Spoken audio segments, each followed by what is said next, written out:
Sekian, sekarang saya lanjut ke topik yang kedua. Jenis dan komponen laporan keuangan. Cekidot. Jenis laporan keuangan itu beragam jenis. Teman-teman yang belajar di OTKP, BDP, AKL, maupun jurusan yang lain, ya, pasti pernah mempelajari jenis-jenis laporan keuangan ini. Ya, ada neraca, ada laporan laba rugi, dan laporan perubahan modal. Sebenarnya jenisnya masih banyak banget. Nah, saya akan share 3 jenis laporan ini. Yang pertama adalah neraca.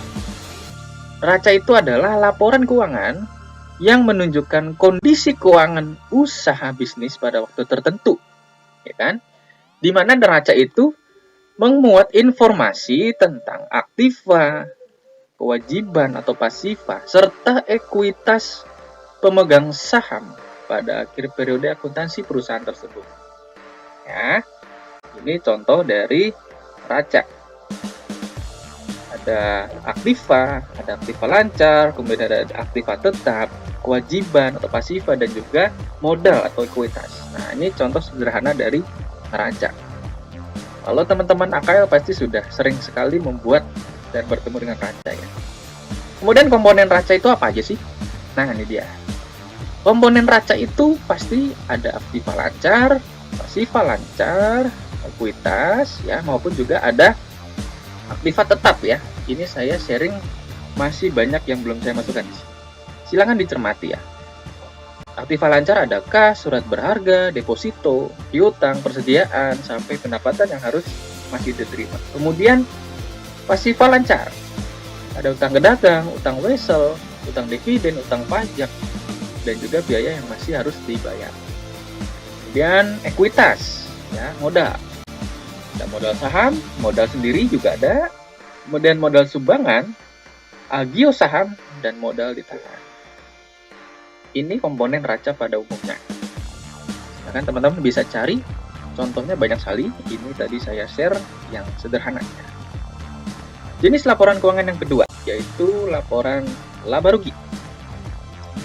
Laporan laba rugi adalah laporan yang menunjukkan jumlah pendapatan yang diperoleh dan biaya-biaya yang dikeluarkan. Jadi, antara pendapatan yang diperoleh dengan biaya yang dikeluarkan dalam suatu periode tertentu. Apabila pendapatan lebih besar dari beban atau biaya, sudah pasti perusahaan itu mengalami keuntungan. Jadi sebaliknya, kalau beban lebih besar, berarti perusahaan itu mengalami kerugian. Komponennya apa aja sih?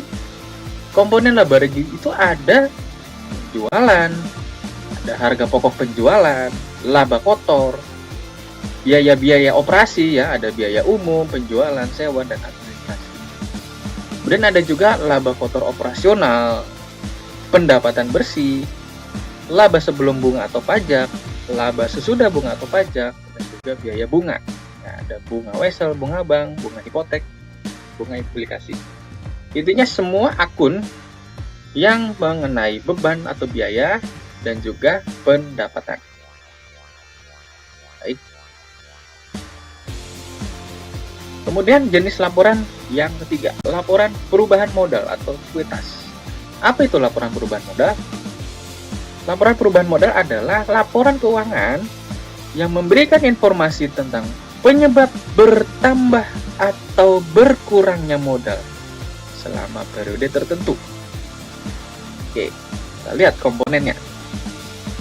Komponennya itu ada modal awal, laba rugi, prive, dan modal aktif. Setelah ini akan saya sharing berbagai jenis laporan secara real ya. Ini masih teori, tidak apa-apa, kita akan review kembali materi laporan di mata pelajaran produk kreatif dan kewirausahaan. Baik, video part pertama sini sudah saya bahas topik pertama dan topik kedua. Silahkan teman-teman lanjut ke video part kedua untuk topik ketiga dan topik keempat. Terima kasih, selamat belajar.